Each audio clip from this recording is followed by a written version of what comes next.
Hello everyone. बहुत बार ऐसा होता है कि आप काफी ज्यादा मेहनत करते हो, आप रेगुलरली पढ़ाई कर रहे हो, उसके बाद भी आपके मार्क्स इंप्रूव नहीं हो रहे हैं। अगर आपके साथ भी ऐसा हो रहा है कि जो आपके मार्क्स आ रहे हैं उसमें एक सैचुरेशन लेवल आ चुका है, इसके बाद आपके और मार्क्स इंप्रूव नहीं हो रहे हैं, तो आपको ये वीडियो स्टार्टिंग से लेके लास्ट तक जरूर देखना चाहिए। सुश्री सौम्या सोनी।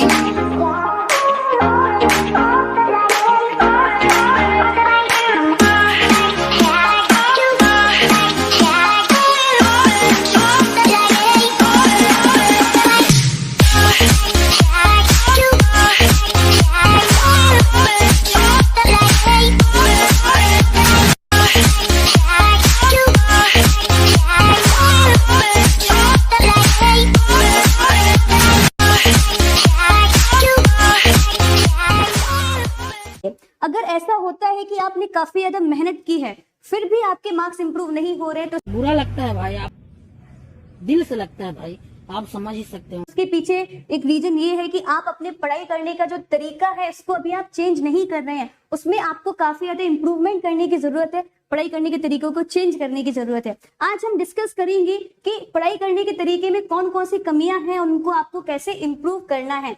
सबसे जो जनरल कमी होती है आपके पढ़ाई करने के तरीके में वो ये होती है कि आप पढ़ते तो हैं लेकिन कंसेप्ट्स को बेसिक टू एडवांस लेवल तक उनको अच्छे से समझ के नहीं पढ़ते हैं। अगर आप कंसेप्ट्स को अच्छे से समझ के नहीं पढ़ते हैं तो फिर आपका एग्जाम में क्वेश्चन सॉल्व होने के चांसेस कम हो जाते हैं। ठीक है, तो आपको क्या करना है कि कंसेप्ट्स को सिर्फ पढ़ने से काम नहीं चलेगा, आपको उनको अच्छे से समझकर बेसिक टू एडवांस लेवल तक आपको कंसेप्ट्स को कवर करके पढ़ना है।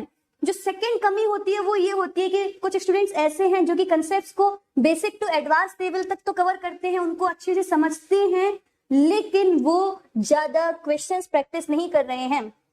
तो फिर आपको क्वेश्चंस प्रैक्टिस करना स्टार्ट करना चाहिए, क्योंकि देखिए अगर आपकी कंसेप्ट की अंडरस्टैंडिंग अच्छी है इट मीन्स कि हाँ आपसे क्वेश्चन बन जाएगा, लेकिन हर एक क्वेश्चन की एक अलग डिमांड होती है। ठीक है, हर एक क्वेश्चन में आपको एक मेथड आना चाहिए, आपकी जो प्रॉब्लम सॉल्विंग स्किल्स है ना वो अच्छी होनी चाहिए। और वो कब डेवलप होंगी? वो तब डेवलप होंगी जब आप varieties of questions, quality of questions को प्रैक्टिस करेंगे। इसलिए आपको क्वेश्चंस को भी प्रैक्टिस करना है। कई बार ऐसा होता है कि students generally previous year question को प्रैक्टिस नहीं करते हैं, तो आपको प्रीवियस ईयर क्वेश्चन भी सॉल्व करना स्टार्ट कर देना चाहिए। इनफैक्ट जैसे ही चैप्टर कंप्लीट हुआ वैसे ही आपको उसके JEE main and JEE advance के प्रीवियस ईयर क्वेश्चन प्रैक्टिस करना चाहिए। ठीक है, यहाँ पर काफी बुक्स भी आती हैं जिनमें कि chapter wise previous year question आपको आसानी से मिल जाएंगे, तो उनसे आप chapter wise previous year question पढ़ना स्टार्ट कर दीजिए। ठीक है, नाउ नेक्स्ट, कई बार ऐसा होता है कि बच्चे कंसेप्ट भी अच्छे से पढ़ रहे हैं, उन्होंने क्वेश्चन की प्रैक्टिस भी की हुई है, लेकिन तब भी उनके मार्क्स अच्छे नहीं आ रहे हैं। इसके पीछे ये रीजन हो सकता है कि या तो आप कहीं ना कहीं बहुत कम प्रैक्टिस टेस्ट दे रहे हो या फिर आप प्रैक्टिस टेस्ट दे ही नहीं रहे हो, ऐसा भी होता है। देखिए जो मॉक टेस्ट होते हैं, जो प्रैक्टिस टेस्ट होते हैं ना, वो आपकी प्रिपरेशन का एक बहुत इंपॉर्टेंट पार्ट होते हैं। जैसे कि मैं आपको अपना प्रिपरेशन करने का टाइम जो था उसको मैं शेयर करना चाहूंगी कि जब हमने प्रिपरेशन करना स्टार्ट किया 11th क्लास में, तो जैसे ही फर्स्ट चैप्टर कंप्लीट हुआ उसका हमारा टेस्ट हो गया संडे को, नेक्स्ट चैप्टर कंप्लीट हुआ उसका फिर से टेस्ट हो गया। तो जनरली हर संडे हमारा एक टेस्ट हुआ करता था, एक संडे जेईई मेन पैटर्न पे, next Sunday JEE advance pattern पे, फिर जेईई मेन पैटर्न पे, फिर जेईई एडवांस पैटर्न पे। कुछ टेस्ट ऐसे हुआ करते थे जिनमें कि जो अभी रिसेंट में टॉपिक्स चल रहे हैं ना उन्हीं से क्वेश्चंस आते थे। कुछ टेस्ट ऐसे हुआ करते थे जिनमें कि अभी तक जितना सिलेबस कवर हो चुका है उस पूरे सिलेबस से क्वेश्चंस आते थे। देखो जो आपके प्रैक्टिस टेस्ट होते हैं या जो आपके मॉक टेस्ट होते हैं ना, वो आपके ट्रू मेंटर होते हैं। सबसे पहला बेनिफिट तो ये होता है कि एग्जाम टाइम पे कैसे आपको टाइम मैनेजमेंट करना है इसकी प्रैक्टिस अच्छे से हो जाती है। एग्जाम टाइम पे जो हम मिस्टेक्स करते हैं, क्या क्या हम सिली मिस्टेक्स कर रहे हैं, उनको हमें कैसे अवॉइड करना है, इसकी भी प्रैक्टिस हो जाती है।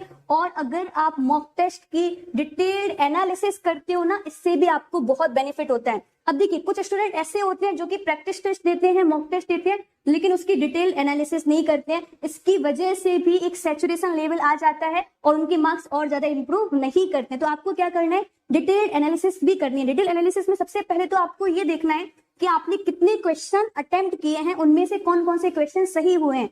जो क्वेश्चन सही हुए हैं ना उनका भी आपको एक बार सॉल्यूशन देख लेना है, क्योंकि कई बार क्या होता है कि सॉल्यूशन में हमें एक ऐसा मेथड मिल जाता है जिससे कि आप बहुत कम टाइम में उस क्वेश्चन को सॉल्व कर सकते हैं। ठीक है, तो आपको एक नया मेथड सीखने को मिल गया।